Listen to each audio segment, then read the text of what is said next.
Tanggal 5 Oktober selalu menjadi hari yang istimewa bagi bangsa Indonesia. Hari itu bukan sekadar perayaan seremonial. Hari itu adalah peringatan lahirnya Tentara Nasional Indonesia, TNI. Dan tahun ini, TNI resmi berusia 80 tahun. 8 dekade bukan waktu yang singkat. Dalam rentang waktu itu, TNI telah menorehkan sejarah panjang. Mulai dari masa perjuangan kemerdekaan, mempertahankan NKRI, menghadapi ancaman separatis, hingga menjaga perdamaian dunia. HUT TNI ke-80 bukan hanya tentang barisan seragam dan derap langkah prajurit.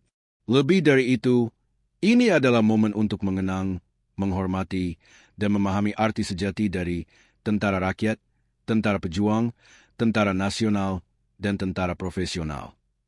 Indonesia sejarah singkat TNI. TNI lahir dari semangat perlawanan rakyat Indonesia terhadap penjajahan. Setelah proklamasi 1945, rakyat Indonesia membentuk Badan Keamanan Rakyat, BKR, cikal bakal TNI. BKR kemudian berkembang menjadi Tentara Keamanan Rakyat, TKR, lalu menjadi Tentara Republik Indonesia, TRI, dan akhirnya disatukan menjadi TNI pada 3 Juni 1947. Sejak saat itu, TNI berdiri tegak sebagai garda terdepan penjaga kedaulatan bangsa.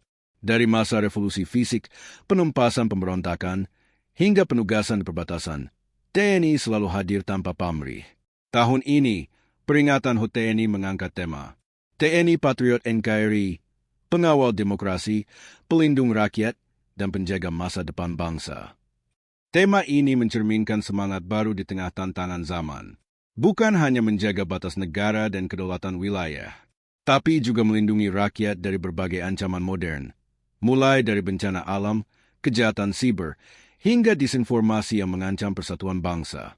Kalau dulu TNI bertempur dengan senjata bambu runcing, kini TNI berjuang di era teknologi digital, satelit, dan drone militer.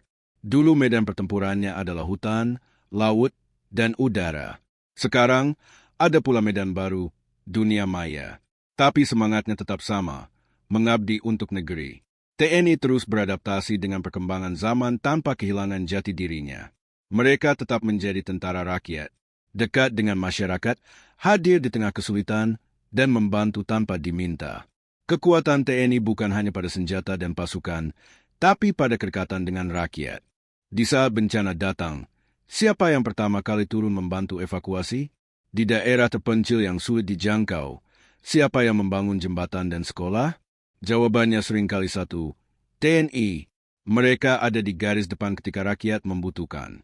Tidak hanya menjaga perbatasan, tapi juga menjaga hati rakyat agar tak percaya bahwa negara hadir untuk mereka. Tak banyak yang tahu, prajurit TNI juga menjadi bagian dari misi perdamaian PBB. Dari Lebanon, Sudan, hingga Republik Afrika Tengah. Bendera merah putih berkibar di bawah helm biru para pasukan penjaga perdamaian Indonesia. Mereka membuktikan bahwa kekuatan Indonesia bukan hanya dalam jumlah prajurit, tapi dalam semangat kemanusiaan. Memasuki usia ke-80, TNI menghadapi tantangan yang lebih kompleks. Bukan lagi hanya soal perang dan senjata, tetapi juga perang informasi, perang siber, dan ancaman ideologi. TNI harus tetap netral dalam politik, profesional dalam bertugas, dan adaptif terhadap perubahan zaman. Rakyat berharap TNI tetap menjadi pilar keutuhan bangsa, yang kuat, tegas, tapi juga humanis.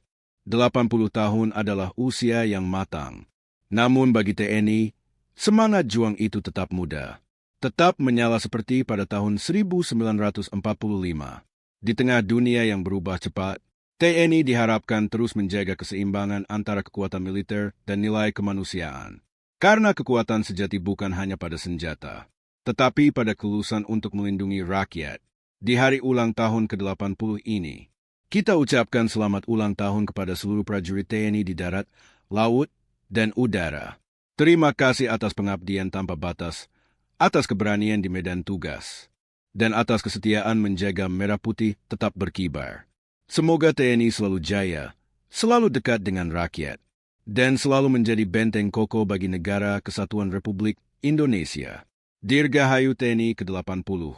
Bersama rakyat, TNI kuat. Bersama TNI, Indonesia hebat. Indonesia